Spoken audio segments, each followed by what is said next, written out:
Hello friends, welcome to जॉनटेक बीसीटीक्यू series build concept through question series में आप सभी का स्वागत है। आज हम स्टार्ट करने जा रहे हैं एक बहुत ही इंपॉर्टेंट सब्जेक्ट जो कि है पावर प्लांट, जिससे लगातार प्रीवियस ईयर्स में काफ़ी इंपॉर्टेंट क्वेश्चन पूछे जा रहे हैं। तो आज हम कुछ इंपॉर्टेंट क्वेश्चंस और उनसे बनने वाले इंपॉर्टेंट कॉन्सेप्ट के बारे में डिस्कस करेंगे। तो चलिए बात करते हैं फर्स्ट क्वेश्चन से।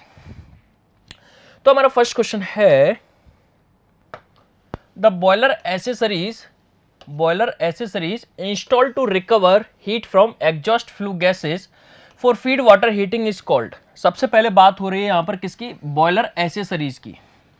बॉयलर एसेसरीज की देखिएगा, जब हम थर्मल पावर प्लांट पढ़ते हैं, थर्मल पावर प्लांट पढ़ते हैं यानी स्टीम पावर प्लांट की बात करते हैं, वहां पर हम रेनकाइन साइकिल पढ़ते हैं, रेनकाइन साइकिल पढ़ते हैं। और रेनकाइन साइकिल के अंदर हम चार कंपोनेंट्स से डील करते हैं। एक होता है हमारे पास बॉयलर, दूसरा होता है हमारे पास स्टीम टरबाइन, और तीसरा होता है हमारे पास कंडेंसर एंड पंप। तो यहां पर जब हम इस साइकिल के अंदर जब हम बॉयलर के बारे में बात करते हैं, जो कि क्या होता है? एक हीट एक्सचेंजर होता है, जिसका काम सिर्फ इतना है। क्या काम करने का काम करता है? ये वाटर को स्टीम में कन्वर्ट करने का काम करता है। किसकी सहायता से? फॉसिल फ्यूल के बर्न होने की सहायता से वाटर किस में कन्वर्ट होता है? स्टीम में कन्वर्ट होता है। तो यहीं से ही हम बात करते हैं दो चीज़ों के बारे में। देखिएगा, हम सारे इंपॉर्टेंट कॉन्सेप्ट को रिवाइज करने की कोशिश करेंगे। यहाँ से इंपॉर्टेंट क्वेश्चंस और क्या क्या बन सकते हैं उनके बारे में भी हम बात करेंगे। तो हम बात करते हैं बॉयलर एसेसरीज की और बॉयलर माउंटिंग। इनसे नंबर ऑफ क्वेश्चंस पूछे जा रहे हैं और पूछे जाते रहे हैं। तो बॉयलर एसेसरीज का काम क्या होता है? टू इंक्रीज करना, क्या? परफॉर्मेंस, इंक्रीज परफॉर्मेंस और एफिशिएंसी। ये वो कंपोनेंट होते हैं जो बॉयलर की परफॉर्मेंस और एफिशिएंसी को क्या करते हैं? इंक्रीज करते हैं। वो कहलाती है हमारी क्या? Boiler accessories. और जब हम माउंटिंग के बारे में बात करते हैं, तो माउंटिंग हमारी क्या होती है? वो कंपोनेंट, वो कंपोनेंट होते हैं जो बॉयलर पर ही माउंट होते हैं और बॉयलर की सेफ्टी और कंट्रोल को, बॉयलर की सेफ्टी और कंट्रोल का क्या रखते हैं? ध्यान रखते हैं कि ये प्रॉपर तरीके से बॉयलर क्या करे? अपनी फंक्शन फुलफिल करे। तो यहां पर बात हो रही है बॉयलर एसेसरीज की, जिसमें किसके अंदर फ्लू गैसेस का यूज करके हम किसका? फीड वाटर जो बॉयलर के अंदर जाने वाला है उसका टेम्परेचर बढ़ाते हैं। तो ये सभी आपको क्या गिवन है? बॉयलर एसेसरीज गिवन है। क्या गिवन है? बॉयलर एसेसरीज गिवन है। तो यहां पर जो इकोनोमाइजर होता है, इकोनोमाइजर, ये क्या है? एक हीट एक्सचेंजर है। इस तरीके से क्या होता है? एक काउंटर फ्लो हीट एक्सचेंजर होता है, काउंटर फ्लो हीट एक्सचेंजर होता है, जिसका काम क्या है?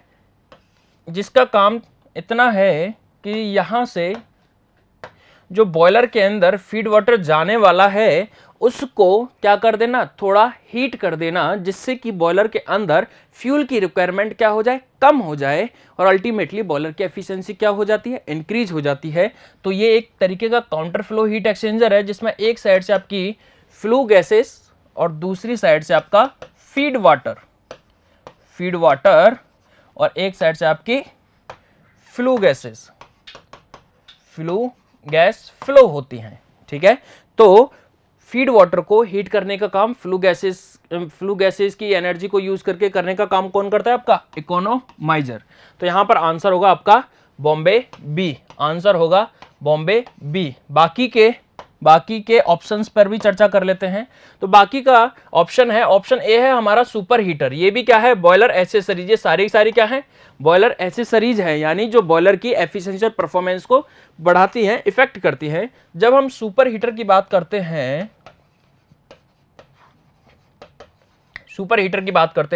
तो सुपर हीटर का काम होता है सैचुरेटेड वेपर को वेपर को किस में कन्वर्ट करना, सुपर हीटेड वेपर में कन्वर्ट करना, सुपर हीटेड वेपर में कन्वर्ट करना। ये किसका काम होता है आपका, सुपर हीटर का। हम बात करते हैं जब एयर प्री हीटर की, किसकी सहायता से, ये भी आपका किसका, फ्लू गैसेस की सहायता से, जो एग्जॉस्ट गैसेस जो अपने साथ एनर्जी ले जा रही हैं उनकी सहायता से ही इसको सुपर हीट करना। इसके बाद जो फ्लू गैसेस में जो एनर्जी बच जाती है उसके बाद लगा होता है आपका इकोनोमाइजर, जिसमें इकोनोमाइजर में फीड वाटर को हीट किया जाता है। उसके बाद जो एग्जॉस्ट गैसेस निकल रही हैं उनके पास अगर अभी भी एनर्जी है तो उसका यूज किया जाता है किसमें, एयर प्री हीटर में, एयर प्री हीटर के अंदर, जिसमें बॉयलर के अंदर जाने वाली एयर को पहले से ही प्री हीट किया जाता है। बॉयलर के अंदर जाने वाली एयर को पहले से ही क्या किया जाता है, प्री हीट किया जाता है, pre heating of cold air, cold air किसकी सहायता से, with the help of exhaust gases, तो ये सभी का काम यहां से, जिस तरीके से इकोनोमाइजर ऑप्शन है, एयर प्री हीटर के रिगार्डिंग भी पूछा जा सकता है, सुपर हीटर के रिगार्डिंग भी पूछा जा सकता है। रीहीटिंग का काम क्या होता है, जो जिस तरीके से टरबाइन में एक्सपेंड होने के बाद उसको फिर से वापस रीहीट किया जाता है, तो वो काम किसमें होता है आपका, रीहीटर में किया जाता है। तो यहां से हमने बहुत इंपॉर्टेंट कॉन्सेप्ट देखे। यहां पर इसका ऑप्शन होगा, इसका आंसर होगा बॉम्बे बी। अब देखिएगा इसमें यहां पर मैंने यहां पर एक ये डायग्राम लिया है जो एक्चुअल में रैनकाइंड साइकिल के अंदर क्या होता है उसकी पूरी कहानी को बताया हुआ है। किसके बारे में, रैनकाइंड साइकिल किस तरीके से हो रही है, फ्लो गैसेस किस तरीके से का पाथ क्या होगा, किस तरीके से फ्लो होंगी, किस तरीके से बॉयलर के अंदर क्या है, flue gases, exhaust flue gases flow हो रही हैं। यहां से जब कोल बर्न हो गया है तो ऐश कंटेंट किस तरीके से निकल रहा है, एक एक पोर्शन को ध्यान से देखेंगे। देखिएगा पहले मैं बात करता हूं कि वाटर के साथ क्या हो रहा है, रैनकाइंड साइकिल के अंदर वाटर के साथ क्या हो रहा है। देखिएगा यहां से क्या हुआ, यहां से बॉयलर है, ये हमारा क्या है, बॉयलर।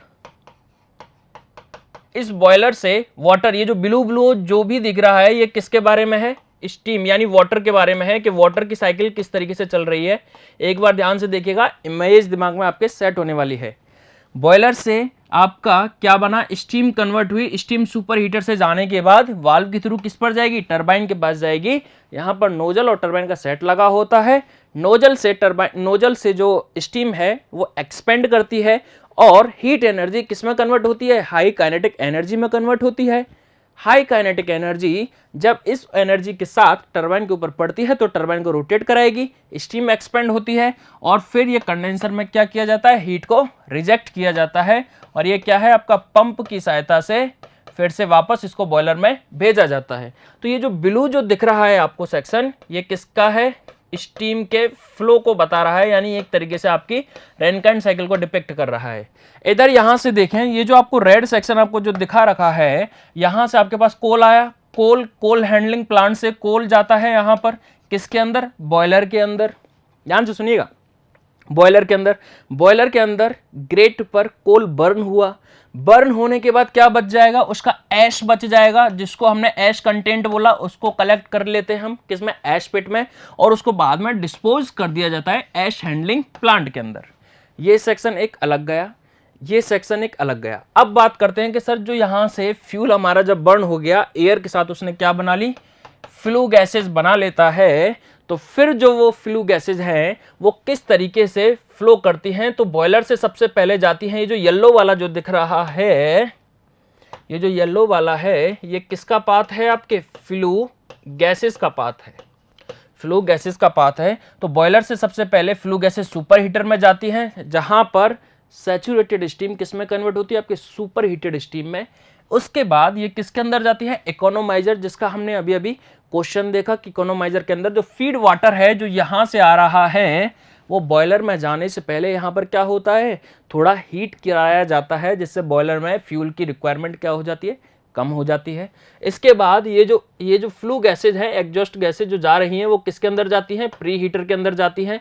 यहाँ पर ये आपका एफडी फैन लगा होता है, ये आपका आईडी फैन लगा होता है, और यहाँ से चिमनी के थ्रू क्या हो जाती है, बाहर एग्जॉस्ट हो जाती है। तो आपसे क्वेश्चन के अंदर ये पाथ भी पूछा जाता है कि फ्लू गैसेस के पाथ में कौन कहाँ लगा होता है। तो ये आपको ऑर्डर याद होना चाहिए कि बॉयलर से सुपर हीटर, उसके बाद economiser, then air pre heater, then ID fan, then chimney से एग्जॉस्ट गैस बाहर हो जाती हैं। तो चलिएगा, अब यहां से हमने बहुत इंपॉर्टेंट कॉन्सेप्ट्स को समझा। अब हम नेक्स्ट क्वेश्चन पर चलते हैं। नेक्स्ट क्वेश्चन है हमारे पास, a nozzle is said to be choked when. देखिएगा, नोजल को चोक्ड कब कहा जा सकता है? बात हो रही है सर नोजल के बारे में। तो सबसे पहले एक बेसिक कॉन्सेप्ट जो मैं आपका क्लियर कर दूं कि कभी भी जो लोगों के दिमाग में कंफ्यूजन भी होता है मोस्ट ऑफ स्टूडेंट्स के, कि सर नोजल इस तरीके की होती है और डिफ्यूजर इस तरीके का होता है। पहले ध्यान से सुनिएगा, क्वेश्चन पे मैं अभी आऊंगा। ये क्या है? ये नोजल है और ये क्या है? डिफ्यूजर है। तो सबसे पहली बात, ना तो ये नोजल है ना ही ये डिफ्यूजर है जब तक हम फ्लो को डिफाइन नहीं कर देते।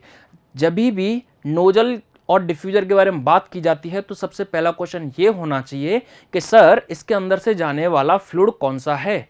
अगर आपका फ्लूइड इनकंप्रेसिबल है, इनकंप्रेसिबल है, ध्यान से सुनिएगा, इनकंप्रेसिबल है, अगर आपका फ्लूइड इनकंप्रेसिबल है तो जैसा आप सोचते हैं, यानी ये कन्वर्जिंग सेक्शन आपका नोजल होगा और डाइवर्जिंग सेक्शन आपका क्या होने वाला है? आपका डिफ्यूजर होगा। कब? जब फ्लो इनकंप्रेसिबल है। अगर फ्लो आपका कंप्रेसिबल है, अगर फ्लो कंप्रेसिबल है, तो अगर फ्लो कंप्रेसिबल है उस केस में अगर मैक नंबर लेस देन 1 है, यानी फ्लो कैसा है? कंप्रेसिबल और सबसोनिक है, तभी भी आप जो सोचते हैं वो बिल्कुल सही सोचते हैं कि कन्वर्जिंग पोर्शन कैसा होता है? आपका नोजल होता है और डाइवर्जिंग पोर्शन आपका डिफ्यूजर होता है। डाइवर्जिंग पोर्शन आपका क्या होता है? डिफ्यूजर होता है। लेकिन अगर कहीं उल्टा हो गया कि सर अगर मैक नंबर 1 से ज्यादा हो जाए तो जो फ्लो होता है कैसा होगा? सुपरसोनिक फ्लो होगा। और सुपरसोनिक फ्लो के केस में जो कन्वर्जिंग सेक्शन होगा वो डिफ्यूजर की तरह, और जो डाइवर्जिंग सेक्शन होगा, कन्वर्जिंग सेक्शन डिफ्यूजर और डाइवर्जिंग सेक्शन नोजल की तरह बिहेव करता है। सबसे पहला इंपॉर्टेंट कॉन्सेप्ट तो यहां से दिमाग में यही क्लियर होना चाहिए कि नोजल क्या है, डिफ्यूजर क्या है। नोजल एक वेरिएबल क्रॉस सेक्शन है जिसमें क्या होता है? प्रेशर और हीट ड्रॉप के एक्सपेंस में काइनेटिक एनर्जी बढ़ती है। किसको हम नोजल बोलेंगे? वो किस पर डिपेंड करेगा? फ्लूइड कैसा है जो उससे फ्लो हो रहा है। जब भी हम डिफ्यूजर की बात करते हैं तो उसके अंदर प्रेशर और आपकी हीट एनर्जी इंक्रीज होती है at the expense of what? Kinetic energy. Kinetic energy आपकी कम होती है और प्रेशर एनर्जी बढ़ती है। अब चलिएगा, अब हम चलते हैं क्वेश्चन पर। क्वेश्चन कह रहा है कि नोजल को कब चोक्ड कहा जाता है? चोक्ड का मतलब है जब हम किसी कन्वर्जेंट नोजल्स के बारे में बात करते हैं, तो जब हम किसी कन्वर्जेंट नोजल से मास फ्लो रेट के बारे में बात करते हैं तो हम बात करते हैं जब चोक्ड कंडीशन का मतलब होता है, चोक्ड कंडीशन का मतलब होता है मैक्सिमम मास फ्लो रेट, यानी मैक्सिमम फ्लो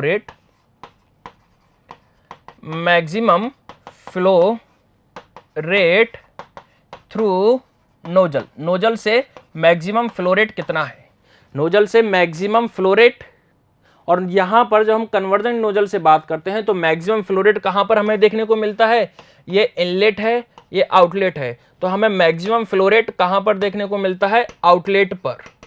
आउटलेट पर मैक्सिमम फ्लो रेट देखने को मिलता है जहां पर मैक नंबर यानी 1 होता है, और मैक नंबर 1 का मतलब है सोनिक कंडीशन। और इस कंडीशन के रिगार्डिंग जो प्रॉपर्टीज होती हैं वो क्या कहलाती हैं? Critical properties. तो इतनी कहानी हमें नोजल से याद रखनी है कि नोजल किसको बोलेंगे, डिफ्यूजर किसको बोलेंगे, बेसिक कॉन्सेप्ट समझ में आना चाहिए। क्वेश्चन किसी भी तरीके से पूछा जा सकता है। कन्वर्जेंट नोजल से जो मैक्सिमम मास फ्लो रेट हमें कहाँ मिलती है, एग्जिट पर मिलती है, और किसके बराबर होती है, जहां पर मैक नंबर 1 यानी सोनिक कंडीशन हमें देखने को मिलता है, और उस कंडीशन को मैक्सिमम मास फ्लो रेट की कंडीशन को हम क्या बोलते हैं, मैक्सिमम मास फ्लो रेट की कंडीशन को ही क्या बोलते हैं, चॉक्ड कंडीशन, और नोजल कहलाती है आपकी चॉक्ड नोजल। चलिएगा यहां पर आप ऑप्शन देखते हैं, flow through it the maximum and exit pressure is critical, तो आंसर क्या हो जाएगा, ए, आंसर विल बी आगरा। देखिएगा यही हमने बात की कि फ्लो थ्रू क्या होना चाहिए, मैक्सिमम होना चाहिए नोजल से, और एग्जिट पर कंडीशन कैसी होगी, क्रिटिकल कंडीशन होगी, और क्रिटिकल कंडीशन का मतलब है कि वहां पर जो प्रॉपर्टीज कहलाती हैं, क्या कहलाती हैं आपकी, क्रिटिकल प्रॉपर्टीज, यानी जो एग्जिट पर जो प्रेशर होगा, जो टेम्परेचर होगा, वो कैसा होगा, क्रिटिकल प्रेशर और क्रिटिकल टेम्परेचर। तो आंसर हो जाएगा ए, आगरा। चलिए नेक्स्ट क्वेश्चन डिस्कस करते हैं। नेक्स्ट क्वेश्चन है हमारे पास, critical pressure is the pressure of the steam at, हमने अभी अभी बात की, जब हम बात करते हैं कन्वर्जेंट नोजल से ले लो, कन्वर्जेंट नोजल से ले लो, तो ये बात कर रहा है सर क्रिटिकल प्रेशर। अभी अभी हमने बात की कि जो क्रिटिकल प्रेशर होता है, इसका मतलब कहां पर, क्रिटिकल कंडीशन पर, क्रिटिकल कंडीशन पर, और क्रिटिकल कंडीशंस कहां पर होती हैं, जहां पर आपका मैक नंबर 1 होता है, यानी सोनिक कंडीशन होती है, सोनिक कंडीशन, सोनिक कंडीशन उसको बोलते हैं क्रिटिकल कंडीशन। वहां पर फ्लूइड की जो प्रॉपर्टी होती है कहलाती हैं critical properties, pressure critical pressure, temperature critical temperature. अब चलिएगा क्वेश्चन कह रहा है critical pressure is the pressure of the steam, steam का प्रेशर कहां पर क्रिटिकल देखने को मिलता है, एग्जिट पर देखने को मिलता है, किसके, नोजल के, नोजल के एग्जिट पर, जिसको हमने क्या बोला था, स्टीम नोजल के एग्जिट पर। अब ये भी हमने बात की कि ये क्या है, इनलेट, और ये क्या है आपका एग्जिट कंडीशन। तो यहां पर हमें क्या देखने को मिलता है, maximum mass flow rate, maximum mass flow rate, और जिसको हमने क्या बोला था, चॉक्ड कंडीशन, चॉक्ड कंडीशन। ठीक है, तो यहां पर आंसर क्या हो जाएगा आपका, यहां पर आंसर हो जाएगा sir, answer will B exit of the steam nozzle, यानी आंसर होगा बॉम्बे बी। इसी में एक क्वेश्चन और पूछा जाता है, ये कैसी नोजल है हमारे पास, कन्वर्जिंग नोजल। ध्यान रखिएगा, एक क्वेश्चन और पूछा जाता है यहां से कि अगर हमें नोजल से सुपरसोनिक फ्लो चाहिए, यहां से एक क्वेश्चन और इंपॉर्टेंट पूछा जाता है, याद रखेंगे कि for supersonic flow, for supersonic flow through nozzle, nozzle से सुपरसोनिक फ्लो चाहिए, तो उसके लिए कौन सी नोजल आप यूज करते हो, सोनिक, सुपरसोनिक फ्लो का मतलब है मैक नंबर 1 से ज्यादा। और अभी अभी मैंने आपसे बात की कि कन्वर्जिंग नोजल से जो मैक्सिमम मास फ्लो रेट मिलती है वो एग्जिट पर मिलती है, जिसको हमने चॉक्ड कंडीशन बोला, और वहां पर भी मैक नंबर कितना होता है हमारे पास, 1 होता है। तो इसका मतलब कन्वर्जिंग नोजल में तो हमें सुपरसोनिक कंडीशन नहीं मिल सकती, तो इसीलिए हम क्या यूज करते हैं सुपरसोनिक फ्लो प्राप्त करने के लिए, converging diverging nozzle, converging diverging nozzle, diverging nozzle का यूज किया जाता है। यह भी इंपॉर्टेंट क्वेश्चन है जो यहां से पूछा जाता है। एक इंपॉर्टेंट क्वेश्चन और नोजल से बनता है कि क्रिटिकल प्रेशर रेशो कितना होता है, क्रिटिकल प्रेशर रेशो कितना होता है। अब क्रिटिकल प्रेशर रेशो कब होगा, मैक्सिमम मास फ्लो रेट के लिए, मैक्सिमम मास फ्लो रेट के लिए जो क्रिटिकल प्रेशर रेशो होता है वो दिया जाता है 2 डिवाइडेड बाय n+1 की पावर n/n-1, n/n-1। ठीक है, तो ये आपको डायरेक्ट फॉर्मूला देखने को मिलेगा। ठीक है, n/n-1 ये आपको डायरेक्ट फॉर्मूला देखने को मिलता है किसके अंदर, एग्जाम्स के अंदर, तो वहां से दिया जाता है आपको क्रिटिकल प्रेशर रेशो।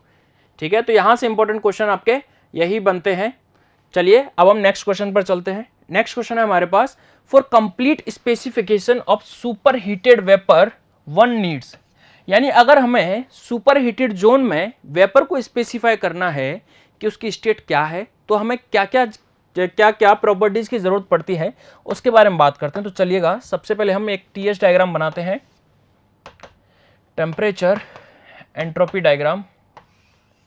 इस तरीके से ये हमारा पॉइंट होता है क्रिटिकल पॉइंट।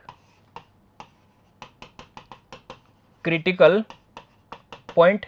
पॉइंट का मतलब है जहां पर, ये वाटर के लिए बात हो रही है, क्रिटिकल पॉइंट का मतलब है जहां पर डेल्टा एच एंथैल्पी में चेंज क्या हो जाता है, 0। ये लाइन होती है हमारे पास, ये लाइन होती है हमारे पास saturated liquid line, saturated liquid line. ये लाइन होती है हमारे पास saturated vapour line, saturated vapour line. ठीक है, तो यहां से जब हम बात करते हैं कि अगर सपोज मैं इस पर कांस्टेंट प्रेशर लाइन ड्रॉ करता हूं तो कांस्टेंट प्रेशर लाइन कुछ इस तरीके से जाती है। ठीक है, ये क्या है, कांस्टेंट प्रेशर लाइन। अब अगर देखिएगा मतलब ये क्या है, सैचुरेटेड लिक्विड लाइन। तो इस लाइन से इधर यहां पर क्या होगा, आपका लिक्विड ही लिक्विड प्रेजेंट होगा। ये है सैचुरेटेड वेपर लाइन, तो इस लाइन से इधर आपका कंप्लीट क्या होगा, वेपर प्रेजेंट होगा। और इस जोन में यहां पर आपका लिक्विड प्लस वेपर आपका प्रेजेंट होता है। ठीक है, यहां पर वेपर कौन सी होगी, सुपर हीटेड वेपर। ये है आपकी सैचुरेटेड वेपर लाइन, यहां पर लिक्विड प्लस वेपर दोनों प्रेजेंट होंगे। अब देखिएगा अगर सपोज हमारे पास पॉइंट यहां पर है, हमारी स्टीम की कंडीशन अगर यहां पर है 0.1, तो यहां पर इस लाइन पर देखोगे अगर मैं कांस्टेंट टेम्परेचर लाइन ड्रॉ करता हूं तो वो कुछ इस तरीके से ही जाएगी, कांस्टेंट टेम्परेचर लाइन कुछ इस तरीके से ही जाएगी। तो इस जोन के अंदर, इस डोम के अंदर यहां पर अगर आप देखोगे तो कांस्टेंट प्रेशर लाइन, इस जोन के अंदर कांस्टेंट प्रेशर लाइन और कांस्टेंट टेम्परेचर लाइन क्या होती हैं, सिमिलर होती हैं। किसके अंदर, ये क्या है, फेज चेंज जोन। लिक्विड था, स्टीम में कन्वर्ट हो रहा है, बीच में क्या हो रहा है, फेज में चेंज हो रहा है, लिक्विड स्टीम में कन्वर्ट हो रहा है। और यहां पर आपका टेम्परेचर कांस्टेंट रहता है और प्रेशर आप देखोगे तो ये दोनों क्या है, सेम इक्वल लाइन होती है। तो अगर मुझे यहां पर इस पॉइंट पर अगर किसी स्टीम का स्टेटस बताना है तो मुझे केवल एक ही प्रॉपर्टी की रिक्वायरमेंट होगी, या तो मैं प्रेशर के बारे में बता दूं या मैं टेम्परेचर के बारे में बता दूं। तो वो यहां पर क्या होगा, एक ही प्रॉपर्टी की रिक्वायरमेंट होगी। अगर मुझे किस पर, सुपर हीटेड जोन की बात करता हूं तो यहां पर इस स्टेट को डिफाइन करने के लिए तो यहां पर प्रेशर तो ये वाला है, लेकिन करेस्पॉन्डिंग जो टेम्परेचर होगा वो ये वाला होगा। तो अगर मुझे सुपर हीटेड जोन में पॉइंट को स्पेसिफाई करना है, स्टीम की कंडीशन को बताना है, तो मुझे किस किस की जरूरत होगी, temperature as well as pressure, temperature as well as pressure की क्या होगी, जरूरत होगी। ठीक है, temperature as well as pressure की क्या होगी, जरूरत होगी। तो यहां पर आंसर क्या हो जाएगा, आपका आंसर होगा Bombay B, answer will be Bombay B. चलिए नेक्स्ट क्वेश्चन पर चलते हैं। नेक्स्ट क्वेश्चन हमारे पास, when wet steam flows through a throttle valve, throttle valve से जब वेट स्टीम आपकी फ्लो होती है तब क्या होता है, देखते हैं सर क्या होता है। यहां पर ये हमारा टेम्परेचर एंट्रोपी डायग्राम है इस तरीके से। सपोज थ्रॉटलिंग के अंदर, थ्रॉटलिंग हम किसकी बात करते हैं, जब वीसीआरएस की बात करते हैं, आरईसी के अंदर, रेफ्रिजरेशन एयर कंडीशनिंग के अंदर, तो कुछ प्रोसेस इस तरीके से होता है। ठीक है, कुछ प्रोसेस इस तरीके से होता है। ठीक है, कुछ प्रोसेस इस तरीके से होता है। तो अगर मैं बात करता हूं 1 2 3 4, ठीक है, तो ये क्या है हमारा, ये 3 to 4 जो होता है, 3 to 4, ये क्या है, throttling, throttling process. Throttling process के दौरान क्या होता है, थ्रॉटलिंग प्रोसेस के दौरान एंथैल्पी कांस्टेंट रहती है, एंथैल्पी कांस्टेंट रहती है, एंथैल्पी आपकी क्या रहती है, कांस्टेंट रहती है। तो ये मैंने रिप्रेजेंट किया है रेफ्रिजरेशन एयर कंडीशनिंग के अंदर, वीसीआरएस साइकिल के अंदर 1 से 2, 2 to 3, 2 to 3, 2 to 3 and 3 to 4 and 4 to 1। ठीक है, यहां पर हम बात करेंगे इस तरीके से।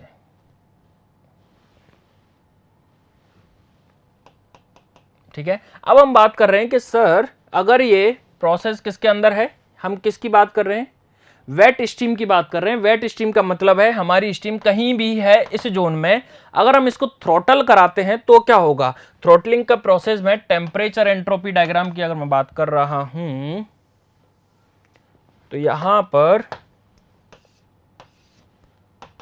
TS, ध्यान से देखिएगा, सपोज ये हमारी कंडीशन थी और यहां से हमने इसको क्या कराया, थ्रोटलिंग प्रोसेस कराया।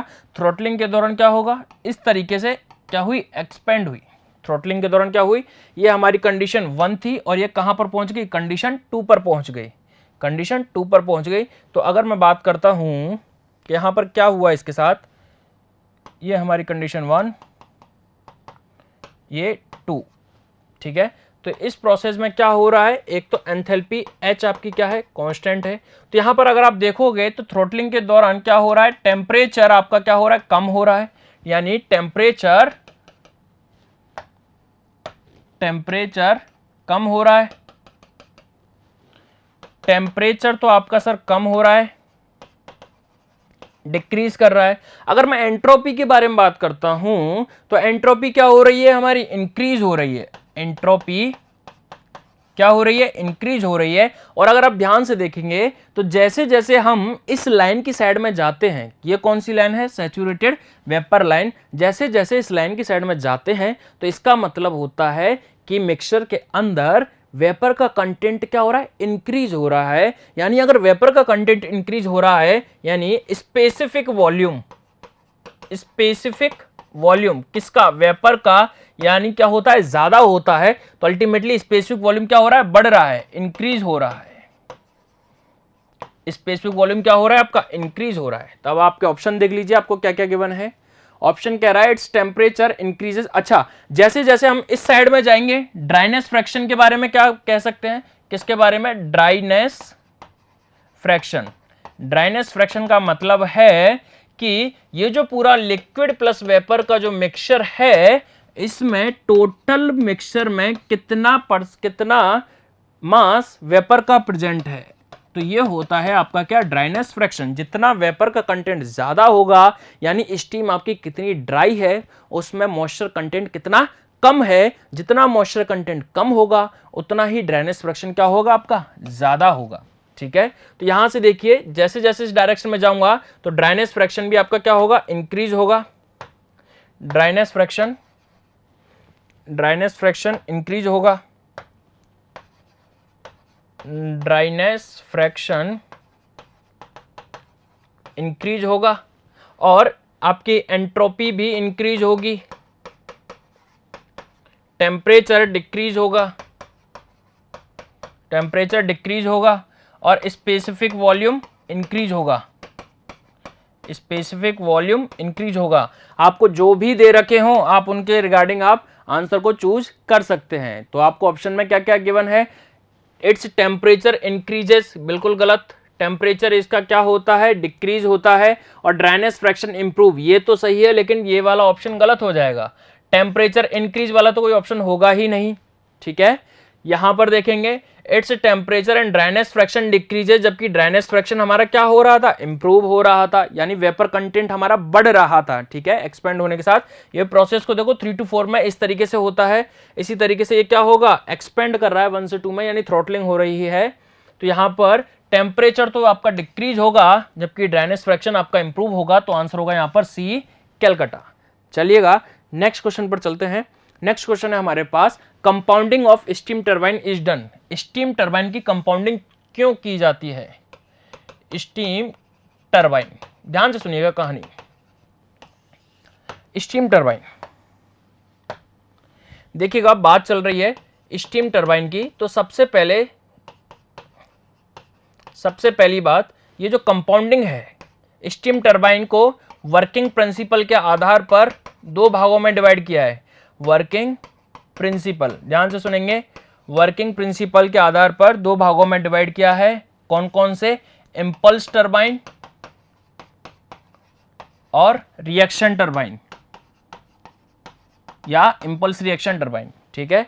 तो इंपल्स टरबाइन क्या होता है, जिसमें जो प्रेशर ड्रॉप होता है वो किसके अंदर होता है, आपके नोजल के अंदर होता है, यानी मूविंग ब्लेड में कोई भी प्रेशर ड्रॉप नहीं होता। नो प्रेशर ड्रॉप किसमें, in moving blade, in moving blade. यहां पर क्या होता है, प्रेशर का drop, pressure drop takes place both in fixed and moving blade, fixed and moving blade. अब ध्यान से सुनिएगा कि होता क्या है, स्टीम टरबाइन को वर्किंग प्रिंसिपल के आधार पर दो भागों में डिवाइड किया। एक होता है हमारे पास इंपल्स टरबाइन, दूसरा होता है हमारे पास रिएक्शन टरबाइन। जब हम सिंपल इंपल्स टरबाइन की बात करते हैं, जिसके अंदर जो प्रेशर ड्रॉप होता है वो किसके अंदर होता है, नोजल के अंदर होता है, और नोजल के अंदर प्रेशर में जो ड्रॉप होने से क्या होगा, एनर्जी बढ़ेगी। कौन सी एनर्जी बढ़ेगी, काइनेटिक एनर्जी बढ़ेगी। अभी थोड़ी देर पहले मैंने बात की। तो काइनेटिक एनर्जी बढ़ती है, तो इससे क्या होगा, जब हाई स्पीड से टरबाइन के ऊपर इंपैक्ट करती है स्टीम, तो टरबाइन को क्या करेगी, घुमाएगी। लेकिन जब टरबाइन आपका घूमता है, तब वहां पर जब हम कैलकुलेट करते हैं तो वेरी हाई स्पीड के कारण, किसकी, वेरी हाई स्पीड जो हमें नोजल से मिल रही है, उसकी वजह से टरबाइन की जो हमें स्पीड देखने को मिलती है वो भी काफ़ी हाई होती है। और जब हम स्पीड को कैलकुलेट करते हैं वो तकरीबन आपकी 20,000 आरपीएम से भी ऊपर अप टू 30,000 आरपीएम तक की रेंज में होती है, जो कि हमारी प्रैक्टिकल वर्किंग लिमिट से क्या होती है, बहुत ज़्यादा होती है। तो हमारी प्रैक्टिकल वर्किंग लिमिट कितनी है सर, हमारी प्रैक्टिकल वर्किंग लिमिट होती है कितनी, 3000 आरपीएम, 3000 आरपीएम। और इसी 3000 आरपीएम की वजह से हम इसको प्रैक्टिकली यूज नहीं कर पाते। तो इस स्पीड को, यानी किसकी स्पीड को, जो रोटर है, जो घूमने वाला है, जो टरबाइन है, जो मूविंग ब्लेड्स हैं, उनकी स्पीड को ही कम करने के लिए क्या किया जाता है, कंपाउंडिंग की जाती है, कंपाउंडिंग की जाती है। तो पहला क्वेश्चन यहां से जो बनता है, जो पूछा गया है कि कंपाउंडिंग किस लिए कर रहे हैं, ये जो स्पीड आई है, जो बहुत ज्यादा स्पीड आ रही है सिंपल इंपल्स टरबाइन के अंदर, इसको रिड्यूस करने के लिए, प्रैक्टिकल वर्किंग कंडीशन में लाने के लिए क्या किया जाता है, कंपाउंडिंग की जाती है। दूसरा क्वेश्चन यहां से बनता है कि कंपाउंडिंग किसके अंदर की जाती है, कंपाउंडिंग हम इंपल्स टरबाइन के अंदर कर रहे हैं। और कंपाउंडिंग कितने तरीके की होती है, कंपाउंडिंग दो तरीके की होती है, प्रेशर कंपाउंडिंग और वेलोसिटी कंपाउंडिंग, प्रेशर कंपाउंडिंग और velocity compounding. Compounding, pressure compounding और वेलोसिटी कंपाउंडिंग। यहां पर प्रेशर की कंपाउंडिंग की जाती है, ठीक है। यहां पर प्रेशर को एक से ज्यादा स्टेज में ड्रॉप कराया जाता है। अगर एक से ज्यादा स्टेज में अगर आप ड्रॉप करवाओगे, तो अगर कम प्रेशर ड्रॉप होगा तो वेलोसिटी भी कम होगी, और वेलोसिटी अगर कम होगी तो अल्टीमेटली जो आपकी जो स्पीड जो हमें मिल रही है रोटर की, वो भी स्पीड क्या होगी, कम होगी। दूसरा केस है हमारे पास वेलोसिटी कंपाउंडिंग। तो वेलोसिटी कंपाउंडिंग के अंदर हम क्या करते हैं, वेलोसिटी को एक बार नोजल से तो जितनी वेलोसिटी मिल रही है हमने ले ली, और फिर उसको नंबर ऑफ स्टेज में क्या कराया जाता है, उसको यूज किया जाता है, जिसको बोला जाता है क्या, वेलोसिटी कंपाउंडिंग। और इस तरीके की, यानी वेलोसिटी कंपाउंडिंग जो टरबाइन होता है उसको बोला जाता है कर्टिस टरबाइन। और यहां पर प्रेशर कंपाउंडिंग को जो टरबाइन को बोलते हैं, क्या बोलते हैं, रेट्यू टरबाइन, रेट्यू टरबाइन। तो इतनी कहानी आपके दिमाग में क्लियर हो चुकी होगी। यहां से इंपॉर्टेंट कॉन्सेप्ट आपके लिए क्या है, कंपाउंडिंग किस लिए करते हैं, to reduce the rotor speed. दो तरीके की होती है, किसके अंदर किया जाता है, इंपल्स टरबाइन के अंदर। रिएक्शन टरबाइन, इंपल्स टरबाइन में क्या डिफरेंस है, प्रेशर ड्रॉप किसके अंदर होगा, मूविंग ब्लेड के अंदर नहीं होगा, यानी प्रेशर मूविंग ब्लेड पर कांस्टेंट रहता है। यहां पर फिक्स्ड और मूविंग ब्लेड पर प्रेशर का ड्रॉप होता है। और ये दोनों क्या है, स्टीम टरबाइन के ही पार्ट है on the basis of working principle. चलिएगा, तो यहां से ऑप्शन क्या चला जाएगा, compounding of steam turbine is done to reduce the rotor speed. Answer will be C, Calcutta. चलिए नेक्स्ट क्वेश्चन पर चलते हैं। नेक्स्ट क्वेश्चन हमारे पास, in impulse turbine pressure on the two side of the moving blade. देखिएगा, ये question भी इसी से सॉल्व हो रहा है। बेटा ये सारे के सारे प्रीवियस ईयर्स के क्वेश्चंस हैं और नंबर ऑफ टाइम्स पूछे गए हैं और इसी तरीके के क्वेश्चंस आपके जेईई लेवल पर हर एग्जाम में पूछे जा रहे हैं और इनकी फ्रीक्वेंसी बढ़ती जा रही है। ठीक है, तो याद रखेंगे कि एक क्वेश्चन से हम नंबर ऑफ कॉन्सेप्ट को हम क्या कर रहे हैं, रिवाइज कर रहे हैं। ठीक है, तो इंपल्स टरबाइन के अंदर क्या कह रहा है, pressure on the two side. Impulse turbine के अंदर मूविंग ब्लेड पर प्रेशर की क्या कहानी होती है, तो सर हमने अभी अभी बात की कि प्रेशर क्या रहता है मूविंग ब्लेड में, कांस्टेंट रहता है। मूविंग ब्लेड के अंदर प्रेशर कांस्टेंट रहता है। तो सर ड्रॉप कहां होता है, पूरा की पूरा जो ड्रॉप होगा वो नोजल के अंदर होता है। Drop in nozzle portion, nozzle portion. तो आंसर क्या होगा, सी कैलकाटा, सी कैलकाटा। चलिए नेक्स्ट क्वेश्चन पर चलते हैं। नेक्स्ट क्वेश्चन है हमारे पास, for maximum work output in two stage, for maximum work output in two stage expansion turbine with perfect intercooling the intermediate pressure P has the following relationship with maximum pressure and minimum pressure P2 of the cycle. देखिएगा कहानी क्या है, ये question जो पूछा गया है वो पूछा गया है आपसे गैस टरबाइन से।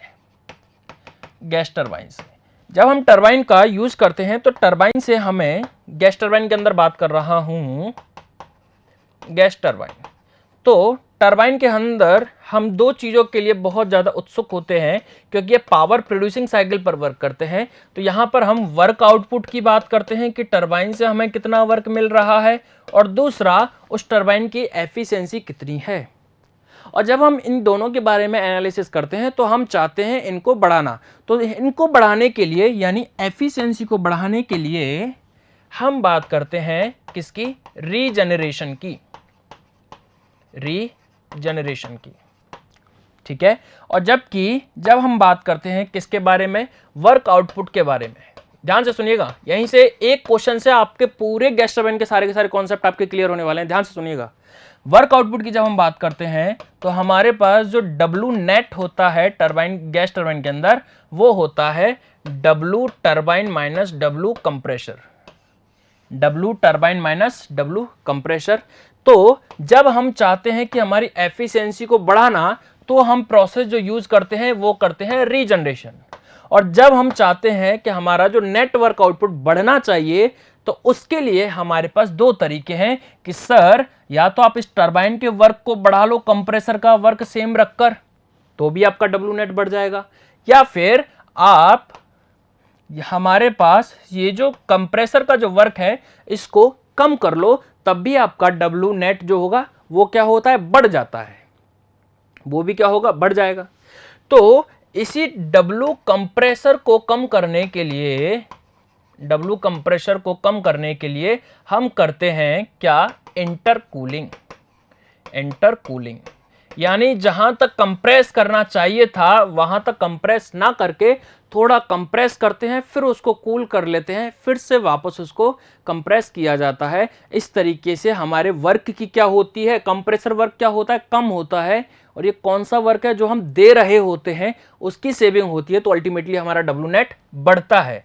और जब हमें टरबाइन का वर्क बढ़ाना होता है, यानी डब्ल्यू टरबाइन को हमें बढ़ाना होता है, तब हम बात करते हैं किसकी, रीहीटिंग की। रीहीटिंग की, रीहीटिंग से क्या होता है, टरबाइन में गैसेस को एक बार एक्सपेंड करा लिया और उसके बाद फिर से उनको वापस से हीट करके फिर टरबाइन से एक्सपेंड कराते हैं, तो हमें वर्क आउटपुट क्या होता है, यानी टरबाइन का वर्क हमें बढ़ जाता है, अल्टीमेटली डब्ल्यू नेट बढ़ जाता है। ठीक है, तो जब हम परफेक्ट कंडीशन की बात करते हैं कि परफेक्ट इंटरकूलिंग और परफेक्ट रीहीटिंग की क्या कंडीशन है, तो जिस प्रेशर तक हम बात करते हैं तो वो क्या निकल कर आता है, इनका ज्योमेट्रिक मीन क्या निकल कर आता है, ज्योमेट्रिक मीन इंटरमीडिएट प्रेशर, दोनों प्रेशर का क्या निकल कर आता है, ज्योमेट्रिक मीन। अर्थात यानी अगर हम कंप्रेसर की बात कर रहे हैं, इंटरकूलिंग की बात कर रहे हैं, तो एक बार जो कंप्रेस कर रहे हैं, एक बार जो कंप्रेस कर रहे हैं वो वहां पर कंप्रेशन रेशो, जो दूसरा कंप्रेसर है वहां पर भी कंप्रेशन रेशो के क्या होना चाहिए, इक्वल होना चाहिए। यानी परफेक्ट इंटरकूलिंग के केस में और परफेक्ट रीहीटिंग के केस में, परफेक्ट इंटरकूलिंग से हमें जो कंप्रेसर को जो वर्क दे रहे हैं वो क्या होना चाहिए, इक्वल होना चाहिए। और परफेक्ट रीहीटिंग के केस में जो दोनों टरबाइन से हमें वर्क मिल रहा है वो क्या होना चाहिए, इक्वल होना चाहिए। और जो इंटरमीडिएट प्रेशर होता है वो दोनों के केस में इस तरीके से निकाला जाता है। तो यहां पर आंसर क्या होगा, यहां पर आंसर होगा आपका बॉम्बे बी, आंसर होगा बॉम्बे बी। लेकिन यहां से आपको इंपॉर्टेंट जो याद रखना है कि अगर आपकी एफिशिएंसी को अगर आपको बढ़ाना है तो रीजनरेशन यूज करते हैं। ध्यान से सुनिएगा क्या कह रहा हूं मैं, ये क्वेश्चन है गैस टरबाइन का। यहां से जो क्वेश्चन पूछे जाते हैं सभी मैंने इसी क्वेश्चन में ऐड कर दिए हैं, सारे के सारे इंपॉर्टेंट कॉन्सेप्ट। क्या है कहानी, गैस टरबाइन है, एफिशिएंसी की बात करेंगे, वर्क आउटपुट की बात करेंगे। अगर हमें वर्क आउटपुट बढ़ाना है दो तरीके से बढ़ा सकते हैं, या तो टरबाइन का वर्क बढ़ा दो या कंप्रेसर का वर्क कम कर दो। ठीक है, गैस टरबाइन साइकिल क्या होती है, ये हमारी गैस टरबाइन साइकिल होती है 1 2 3 4, 1 से 2 हमने कंप्रेस किया, 2 to 3 हीट का एडिशन किया, 3 to 4 टरबाइन से एक्सपेंड कराया, 4 से 1 एग्जॉस्ट हो गया। ठीक है, ये मैंने टीएस डायग्राम बनाया हुआ है। ठीक है, टीएस डायग्राम पे प्लॉट किया है। तो ये हमारी गैस टरबाइन साइकिल होती है। अगर हमें एफिशिएंसी बढ़ानी है तो रीजनरेशन कर दो। रीजनरेशन क्या है, टरबाइन से निकलने वाली एग्जॉस्ट गैसेस का यूज कंप्रेसर से निकलने वाली कोल्ड एयर को हीट करने में करते हैं, जिससे फ्यूल की रिक्वायरमेंट क्या हो जाती है, कम हो जाती है। तो यहाँ से हमारे पास रीजनरेशन करा दो, एफिशिएंसी बढ़ेगी, लेकिन जो डब्ल्यू नेट है उस पर कोई इफेक्ट नहीं पड़ता।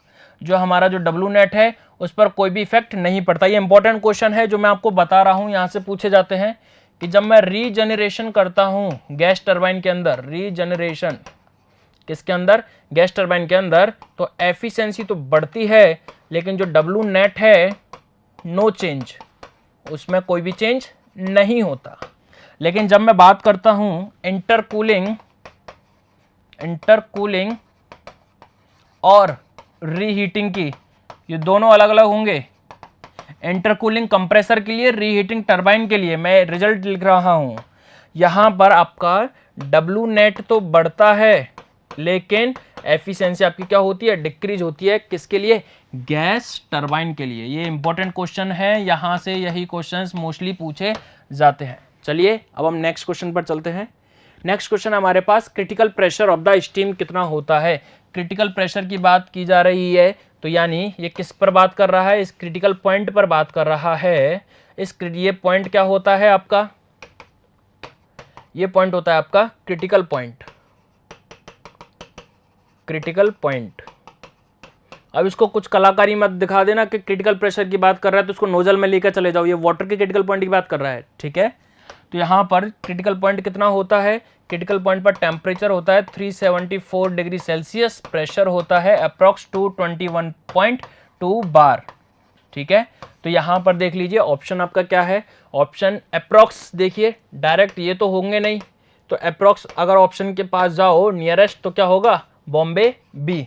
अब हर बार ऑप्शन में एग्जैक्ट नहीं देखा जाता है, कई बार क्वेश्चन की भावनाओं को समझते हुए नियर अबाउट ऑप्शन पे टिक किया जाता है। तो यहाँ पर आंसर होगा आपका बॉम्बे बी। चलिए नेक्स्ट क्वेश्चन पर चलते हैं।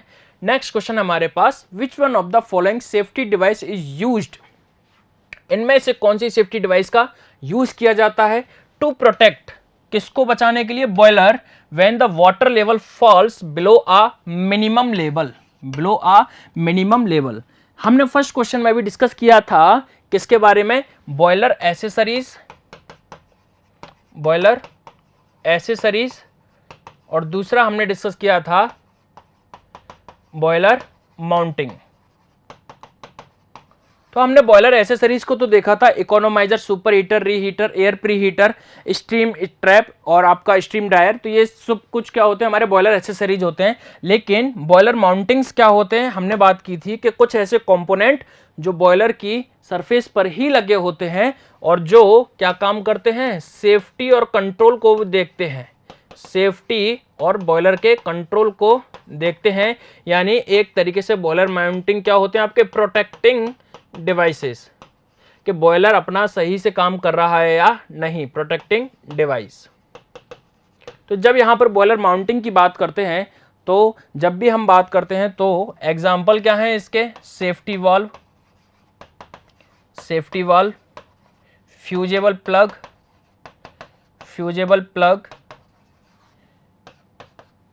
प्रेशर गेज,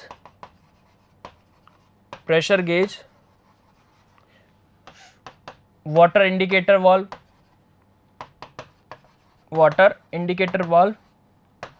और भी डिफरेंट आपके क्या होते हैं, एग्जाम्पल होते हैं किसके, बॉयलर माउंटिंग के, जो ये इंश्योर करते हैं कि बॉयलर अपनी फंक्शनिंग फुलफिल अच्छे तरीके से कर सके। तो यहां पर अगर मैं बात करता हूं ऑप्शन आपको क्या क्या गिवन है, तो देखते हैं। तो यहां पर सेफ्टी जो वाल्व होता है, सेफ्टी वाल्व का काम होता है क्या, कि सेफ्टी वाल्व का काम यह होता है, अगर बॉयलर के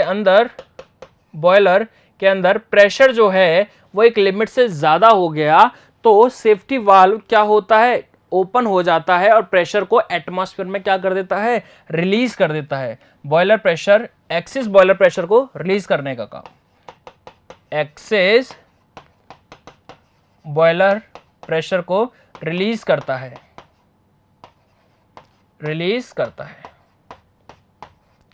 कौन, आपका सेफ्टी वाल्व, ठीक है। जबकि अगर मैं बात करता हूं सेकंड, वाटर लेवल इंडिकेटर, तो ये आपको क्या बताता है कि बॉयलर ड्रम के अंदर वाटर का लेवल कितना है, बॉयलर के अंदर वाटर का लेवल, को इंडिकेट करता है। तीसरा, यहां पर जब हम बात करते हैं ब्लो ऑफ कॉक, तो इसका काम यह होता है during maintenance,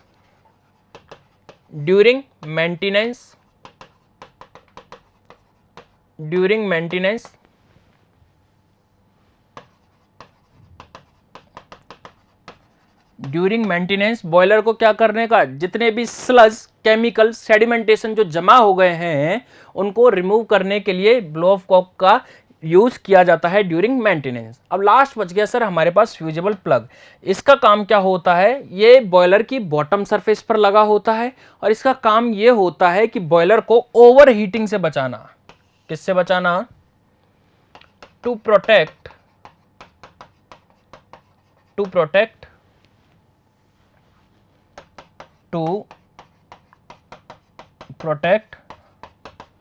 boiler from overheating से ये कैसे बचाता है, तो मैं आपको बता दूं, ये किस पर लगा होता है, बॉटम पर लगा होता है बॉयलर सरफेस के, ठीक है। और वहां पर क्या होता है, सपोज ये इस तरीके से है, ये आपकी बॉयलर सरफेस है और ये आपका क्या है, ये है आपका ब्लो लाइन। इसमें इस लाइन से ऊपर रहती है आपकी स्टीम, ये क्या है, स्टीम है, और इस लाइन से नीचे यहां प्रेजेंट रहता है आपका लिक्विड, इस लाइन से नीचे प्रेजेंट होता है आपका लिक्विड, और ये प्लग लगा होता है कहीं यहां पर, ठीक है। तो ये क्या है आपका फ्यूजेबल प्लग। अब देखिए होता क्या है कहानी में, कि जब स्टीम का टेम्परेचर बहुत ज़्यादा हो जाता है, यानी स्टीम का जनरेशन बहुत ज़्यादा होता है, तो ये जो स्टीम की जो क्वांटिटी है वो क्या होने लगती है, इस ब्लो लाइन से नीचे आने लगती है, और सडनली बॉयलर के अंदर ओवर हीटिंग स्टार्ट हो जाती है। तो इसका सर हमें पता कैसे चलेगा, उसी का पता लगाने के लिए ये यूज किया जाता है कि आपका फ्यूजेबल प्लग, ये आपका लो मेल्टिंग पॉइंट मटेरियल का बना होता है। किसका, लो मेल्टिंग पॉइंट मटेरियल का बना होता है, और लो मेल्टिंग पॉइंट मटेरियल का बना होता है तो जैसे ही टेम्परेचर बॉयलर के अंदर बहुत ज़्यादा होगा, ओवरहीट होने लगेगा, तो ये क्या होगा, सबसे पहले पिघलकर बाहर यानी मेल्ट हो जाता है। तो ये ये इसका काम क्या होता है, बॉयलर को ओवरहीटिंग से प्रोटेक्ट करना।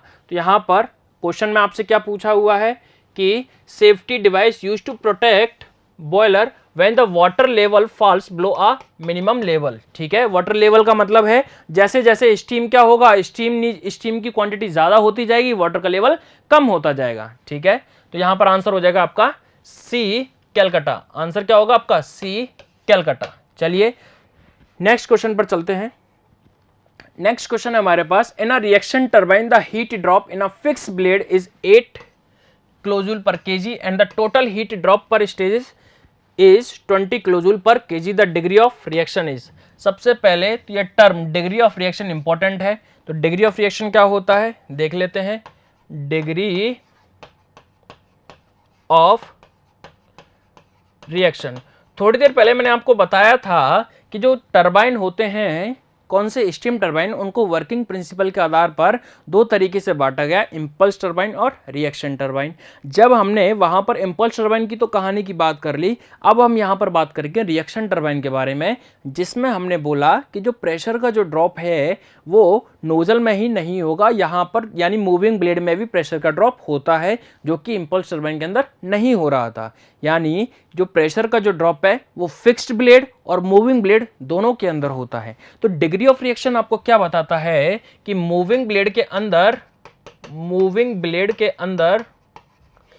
ब्लेड में प्रेशर और एंथैल्पी ड्रॉप में, प्रेशर और एंथैल्पी में कितना ड्रॉप हो रहा है, यानी टोटल एनर्जी में कितना ड्रॉप हो रहा है, डिवाइडेड बाय टोटल स्टेज में कितना, टोटल स्टेज में प्रेशर और एनर्जी और एंथैल्पी ड्रॉप कितना हो रहा है, क्या बताएगा आपको, डिग्री ऑफ रिएक्शन. अगर डिग्री ऑफ रिएक्शन 50% है तो इसका मतलब क्या है कि जो एनर्जी है जो ड्रॉप हो रही है स्टीम की, वो 50% तो फिक्स्ड ब्लेड के अंदर, फिक्स्ड ब्लेड में, और 50% ही आपके मूविंग ब्लेड में. 50% आपके मूविंग ब्लेड में क्या हो रही है, ड्रॉप हो रही है. ठीक है, तो ये कहलाता है आपका degree of reaction. Total stage का मतलब है fixed blade plus moving blade. अब देखिएगा आपको क्या गिवन है क्वेश्चन में, आपको दिया हुआ है रिएक्शन टरबाइन में जो हीट का ड्रॉप हो रहा है फिक्स ब्लेड में हो रहा है कितना, फिक्स्ड ब्लेड में है, फिक्स्ड ब्लेड में कितना है, फिक्स्ड ब्लेड 8 किलोजूल पर केजी, और आपको दिया हुआ है हीट ड्रॉप पर स्टेज, यानी टोटल स्टेज का दिया हुआ है, टोटल स्टेज में कितना है 20 किलोजूल पर केजी, 20 किलोजूल पर केजी. आपसे क्या पूछा गया है, डिग्री ऑफ रिएक्शन कितना होगा, तो ये हमें फिक्स ब्लेड का दिया हुआ है, तो इसका मतलब फिक्स ब्लेड में अगर 8 हो रहा होगा, पूरी स्टेज में टोटल 20 हो रहा है, तो मूविंग ब्लेड में कितना हो रहा होगा, 20 - 8 यानी 12 किलोजूल पर केजी. इतना हीट ड्रॉप मूविंग ब्लेड में हो रहा होगा. और डिग्री ऑफ रिएक्शन क्या है, मूविंग ब्लेड में कितना हीट ड्रॉप हो रहा है डिवाइडेड बाय टोटल स्टेज में कितना हीट ड्रॉप हो रहा है. तो यहां पर जो डिग्री ऑफ रिएक्शन होगा वो कितना होगा, 12 डिवाइडेड बाय 20 यानी 60%. तो आंसर क्या चला जाएगा आपका 60%, यानी आंसर होगा बॉम्बे बी. अगर आपसे पूछा जाए कि इंपल्स टरबाइन के लिए डिग्री ऑफ रिएक्शन कितना होता है, तो कितना बताने वाले हो इंपल्स टरबाइन के लिए, इंपल्स टरबाइन के लिए DOR जो होता है वो कितना होता है, 0. क्यों 0 होता है, क्योंकि यहां पर मूविंग ब्लेड में कोई भी प्रेशर का ड्रॉप नहीं हो रहा, यानी डेल्टा P क्या है, 0. ठीक है, प्रेशर चेंज नहीं हो रहा, प्रेशर आपका कांस्टेंट रहता है, प्रेशर एनर्जी और हीट एनर्जी क्या नहीं हो रही, चेंज नहीं हो रही किसके अंदर, इंपल्स टरबाइन के लिए. तो डिग्री ऑफ रिएक्शन क्या हो जाएगा, 0. 50% है तो उस टरबाइन को हम क्या बोलते हैं, पार्सन टरबाइन. चलिएगा नेक्स्ट क्वेश्चन पर चलते हैं. नेक्स्ट क्वेश्चन है हमारे पास maximum diagram efficiency of Parson reaction turbine. देखिएगा यहीं से हम छोड़े थे और यहीं पर आ गए कि पार्सन टरबाइन की मैक्सिमम एफिशिएंसी कितनी होगी. अभी मैंने बताया कि अगर 50% रिएक्शन टरबाइन है, डिग्री ऑफ रिएक्शन 50% है, तो इसका मतलब फिक्स्ड ब्लेड और मूविंग ब्लेड में, फिक्स्ड और मूविंग ब्लेड में दोनों में एंथैल्पी ड्रॉप क्या होगा, सेम होगा. दोनों में एंथैल्पी ड्रॉप क्या होने वाला, सेम होने वाला है, यानी जो ब्लेड की डिजाइन है दोनों की क्या रहने वाली है, सेम रहने वाली है. तो यहाँ पर एफिशिएंसी क्या होती है, मैक्सिमम होती है, और वो एफिशिएंसी दी जाती है 2 cos square alpha divided by 1 + cos square alpha से. ये क्या है, 50% रिएक्शन टरबाइन की मैक्सिमम एफिशिएंसी जो होती है आपके किस पर, स्पीड रेशो रो कॉस अल्फा पर, किस पर, कॉस अल्फा पर, जो होता है v divided by u, sorry u divided by v। u क्या है, टरबाइन की स्पीड, v क्या है, नोजल की स्पीड। ठीक है, तो ये कहलाता है हमारा स्पीड रेशियो। तो यहाँ पर मैक्सिमम एफिशिएंसी कितनी होती है पार्सन टरबाइन के लिए, 2 cos square alpha upon 1 plus cos alpha, 1 plus cos square alpha. देखिएगा आंसर क्या है, 2 cos square alpha upon 1 plus, यहाँ पर आंसर होगा, ये स्क्वायर में आएगा तो यहाँ पर आंसर होगा a। ठीक है, तो फॉर्मूला ये डायरेक्टली पूछा जाता है, रिमेंबर रखेंगे। अगर इम्पल्स टरबाइन की मैक्सिमम एफिशिएंसी पूछा जाए तो वो कितनी होगी, कॉस स्क्वायर अल्फा। तो यहाँ पर आंसर क्या हो जाएगा, ए आगरा। ठीक है, ए आगरा। चलिए नेक्स्ट क्वेश्चन पर चलते हैं। नेक्स्ट क्वेश्चन है हमारे पास, if a reheater is added to a Rankine cycle then usually, ध्यान रखिएगा ये बहुत ही ज्यादा इंपॉर्टेंट क्वेश्चन है और बहुत ही ज्यादा कंफ्यूजिंग भी क्वेश्चन रहता है, इसमें बहुत कंफ्यूजन होता है बच्चों को। अब बात कर रहे हैं किसके अंदर, रीहीटिंग की, रीहीटिंग की, रीहीटिंग की किसके अंदर, इन रैनकाइन साइकिल, इन रैनकाइन साइकिल। देखिएगा इससे पहले हमने बात की थी रीहीटिंग की किसके अंदर, गैस टरबाइन साइकिल के अंदर। जब हम रैनकाइन साइकिल के अंदर बात करते हैं तो यहां पर जो सबसे बड़ी जब दिक्कत आती है कि जब भी हम हायर प्रेशर पर बॉयलर को यूज करते हैं या फिर लोअर प्रेशर पर कंडेंसर को यूज करते हैं तो हमारी एफिशिएंसी तो बढ़ती है, लेकिन जो सबसे बड़ी प्रॉब्लम होती है वो होती है हमारे पास ड्राइनेस फ्रैक्शन की, किसकी, ड्राइनेस फ्रैक्शन की। और इसी की वजह से हम किसको यूज नहीं कर पाते, हायर प्रेशर बॉयलर को यूज नहीं कर पाते। ध्यान से सुनिएगा, हायर प्रेशर बॉयलर को बॉयलर यूज्ड नहीं कर पाते, यूज नहीं कर पाते। अब इसी दिक्कत को हटाने के लिए हम रैनकाइन साइकिल के अंदर क्या करते हैं, रीहीटिंग करते हैं।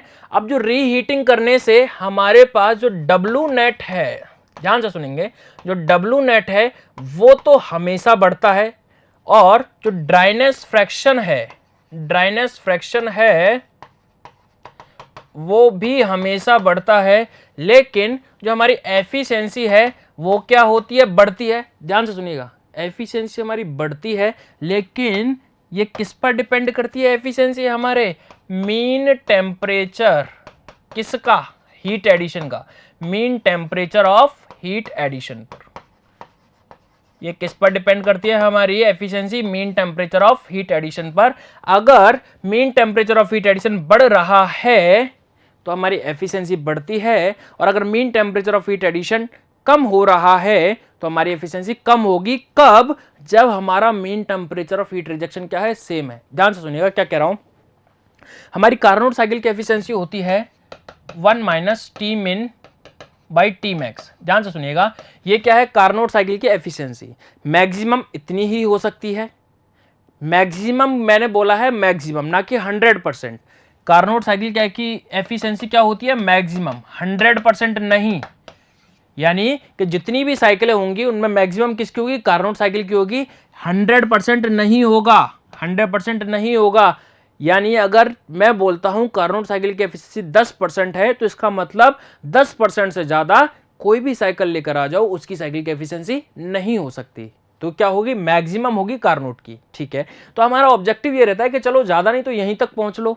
तो यहां तक पहुंचने के लिए ये टी मिन टेम्परेचर कौन सा है, जिस पर हीट रिजेक्ट होती है, और टी मैक्सिमम टेम्परेचर कौन सा है, जिस पर हीट का एडिशन होता है। ठीक है, तो यहां से समझेंगे ये हमारा टी मिनिमम टेम्परेचर है, ये टी मैक्सिमम टेम्परेचर है।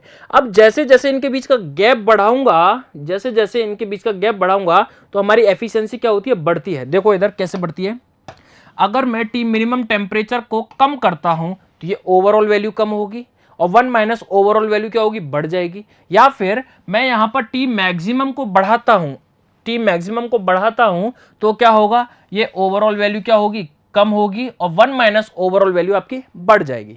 ठीक है, तो यहां पर ओवरऑल आपकी एफिशिएंसी क्या होगी, बढ़ेगी। तो हम चाहते हैं कि सर कि हमारी एफिशिएंसी बढ़े, तो उसका सबसे बेसिक फंडा है आप टी मिनिमम को देखो, टी मैक्सिमम को देखो, यानी जिस टेम्परेचर पर हीट का एडिशन हो रहा है और जिस टेम्परेचर पर हीट का रिजेक्शन हो रहा है उनको देखो। अगर इनके बीच का गैप बढ़ रहा है तो एफिशिएंसी बढ़ेगी, और अगर गैप कम हो रहा है तो एफिशिएंसी कम होगी। यहां पर जब हम बात करते हैं रीहीटिंग के लिए, तो जो रिजेक्टेड वाला जो टेम्परेचर है, यानी टी मिनिमम वाला जो टेम्परेचर है वो तो सेम रहता है, तो फिर जो एफिशिएंसी है वो किस पर डिपेंड करेगी, जिस पर हीट का एडिशन हो रहा है। ठीक है, ये टी मैक्स क्या है, जिस पर हीट का एडिशन हो रहा है। तो अगर टी मैक्स आपका बढ़ेगा, यानी जिस पर हीट का एडिशन हो रहा है वो बढ़ेगा, तो एफिशिएंसी बढ़ेगी, और अगर आपका हीट का एडिशन का टेम्परेचर कम हो रहा है तो एफिशिएंसी क्या होगी, कम होगी। तो यानी हमारी जो एफिशिएंसी है वो किस पर डिपेंड करने वाली है, इस mean temperature of heat addition पर डिपेंड करने वाली है। तो इसका मतलब अगर यहां पर अगर मैं बात करता हूं रीहीटिंग, अब ध्यान से सुनेंगे, ये बहुत ही ज्यादा इंपॉर्टेंट और बहुत ही ज्यादा कंफ्यूजिंग क्वेश्चन होता है, जो मोस्ट ऑफ टाइम गलत होता है, और ये क्वेश्चन काफी बार पूछा गया है और काफी बार आगे भी पूछा जाएगा। ध्यान से सुनेंगे कि जब रीहीटिंग की बात हो रही है किसके अंदर, इन रेनकाइन साइकिल, इन रेनकाइन साइकिल। अगर आपसे कहा जाता है कि एफिशिएंसी सर बढ़ेगी, यूजुअली जनरली की बात हो रही है, जनरली एफिशिएंसी और डब्ल्यू नेट आपका क्या होता है, इन जनरल बढ़ती है, इन जनरल बढ़ती है। कैसे, इन जनरल या यूजुअली, इन जनरल। लेकिन अगर कहीं आपको ये वर्ड मिल गया कि एफिशिएंसी हमेशा बढ़ती है, हमेशा, ऑलवेज, तो यहां पर ये स्टेटमेंट क्या हो जाएगा, गलत हो जाएगा। यहां पर ये स्टेटमेंट क्या हो जाएगा, गलत हो जाएगा। किसके लिए, रीहीटिंग इन रेनकाइन साइकिल। रीहीटिंग इन रेनकाइन साइकिल में अगर वर्ड मिल गया एफिशिएंसी बढ़ती है, हम बोलेंगे जी हाँ सर, जनरली हम देखते हैं तो बढ़ती है। लेकिन अगर आपसे पूछा जाए कि क्या ये हमेशा बढ़ती है, तो ये स्टेटमेंट क्या होगा, गलत होगा। ये किस पर डिपेंड करेगा, mean temperature of heat addition पर। अगर ये कम हो गया तो हमारी एफिशिएंसी भी क्या हो जाएगी, कम हो जाएगी। तो यहां पर अगर आपसे पूछा जाए इन जनरल एफिशिएंसी बढ़ती है, और अगर आपसे पूछा जाए कि डब्ल्यू नेट आपका बढ़ता है, क्या ये हमेशा बढ़ता है, जी हाँ, ये हमेशा आपका क्या होगा, बढ़ेगा। ये स्टेटमेंट सही है। तो आपसे क्या पूछा गया है क्वेश्चन में, ध्यान से देखिए, आपसे पूछा गया है if a reheater is added to a Rankine cycle then usually, यानी जनरली की बात कर रहा है, तो generally net work and efficiency दोनों ही क्या होती है, हमारी इंक्रीज होती हैं। वर्क तो हमेशा ही बढ़ेगा, लेकिन अगर कहीं इसने लगा दिया होता कि ऑलवेज, ऑलवेज, अगर एक क्वेश्चन यहां पर ऐसे भी पूछा जाता है, इनमें से कौन सा स्टेटमेंट सही है, which of the following is a correct option और इनकरेक्ट ऑप्शन, तो वहां पर आपको ऑप्शन देखने को मिल सकता है efficiency always increases, W net always increases, dryness fraction always increases, and all of these,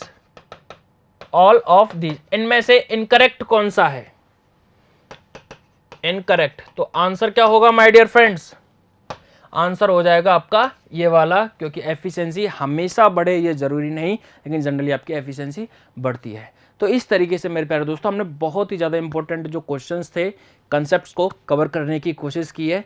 so this is Manish Jindal, thank you, good luck.